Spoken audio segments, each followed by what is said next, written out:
দাদা, যে ইন্টারভিউ পর যে নিয়োগ করতে হবে 31শে ডিসেম্বরের মধ্যে, এমনটাই কোর্টের পক্ষ থেকে জানানো হয়েছিল। এখন এসএসসির পক্ষ থেকে যে আবার এমএ ফাইল করা হয়েছে, সেখানে তারা 2026 সেপ্টেম্বর পর্যন্ত সময় চেয়েছে।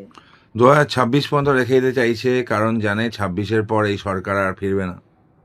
এই সরকার আর ফিরবে না, এই দায়িত্ব তারা নিতে চাইছে না। নতুন সরকার, ভারতীয় জনতা পার্টি সরকার গঠন করবে, চাইছে এই দায়িত্ব ভারতীয় জনতা পার্টি সরকারের ওপর যাক। আমরা ওয়েলকাম জানাই। পশ্চিমবঙ্গে আমরা ক্ষমতায় আসলে আমাদের প্রথম কাজ থাকবে এই যোগ্য এবং অযোগ্যটাকে আলাদা করা।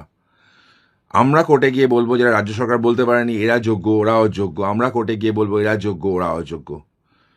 পুরনো যারা 2016 যারা পরীক্ষা দিয়েছিল তাদের জন্য সেপারেট পরীক্ষা হবে, যদি পরীক্ষা নিতেই হয়।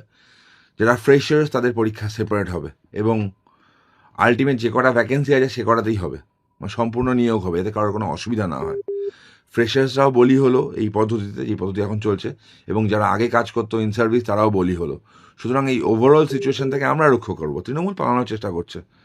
মানুষকে অ্যাসিওর করছি আমরা, ভারতীয় জনতা পার্টি ক্ষমতায় আসলে এই এসএসসি পরীক্ষাটা সুষ্ঠুভাবে হবে।